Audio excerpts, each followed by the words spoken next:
വൈകിട്ടായി കഴിഞ്ഞപ്പോൾ രാവിലെ തന്നെ ഇഡലിയിലേക്ക് കുറച്ച് മുളക് പൊടിയും സോസും ഒക്കെ ഒഴിച്ച് ഒന്ന് ബട്ടറിൽ ടോസ്റ്റ് ചെയ്തെടുത്തു. നല്ല ടേസ്റ്റ് ഉണ്ടായിരുന്നു. ഞാൻ തിന്ന് ത്രിലോക അധികം തിന്നില്ല എരുവാന്ന് പറഞ്ഞിട്ട്.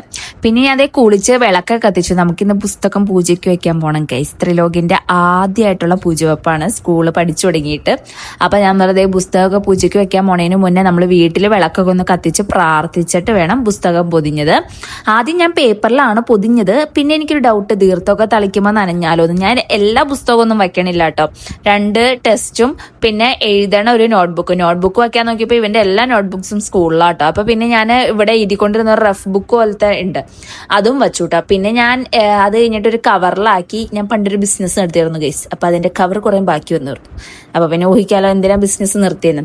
ഓക്കെ, അപ്പൊ ആ കവറിലാക്കി നമ്മൾ ഇതേ മാർക്കറും കൊണ്ട് പേരും എഴുതി വെച്ചു. അത് പിന്നെ ത്രിലോകിനെ റെഡിയാക്കിയതേ നമ്മൾ നേരെ പോവാണ്. നമ്മളിവിടെ ചിറ്റൂരപ്പന്റെ അടുത്താണ് കൊണ്ടുവന്ന് വയ്ക്കുന്നത്. അപ്പൊ അമ്പലത്തിൽ ചെന്നു. ഞങ്ങള് ത്രിലോക് പുസ്തകമൊക്കെ പിടിച്ചെടുക്കണ്ടപ്പോ എനിക്ക് പാവച്ചം തോന്നിട്ടോ. പിന്നെ ത്രിലോക് അവിടെ ഓട്ടായിരുന്നു. പിന്നെ ഞങ്ങൾ അമ്പലത്തിലൊക്കെ തൊഴുത് സമാധാനമായിട്ട് കൊണ്ടുവന്നിട്ട് തൊട്ടടുത്തുള്ള ഓഡിറ്റോറിയത്തിലാട്ടോ വയ്ക്കുന്നത്.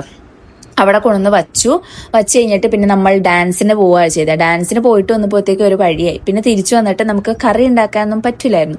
അപ്പം ഞാൻ അപ്പം ഉണ്ടാക്കിയിട്ട് തിന്നത്. അപ്പത്തിൽ കുറച്ച് സ്പ്രെഡ് ചീസ് അങ്ങനെ തേച്ചിട്ട് കഴിക്കരുത്. വലിയ ടേസ്റ്റ് ഒന്നും ഉണ്ടായിരുന്നില്ല. അപ്പം ഇന്ന് ഇത്രയുള്ളൂ ഗൈസ്. ബൈ.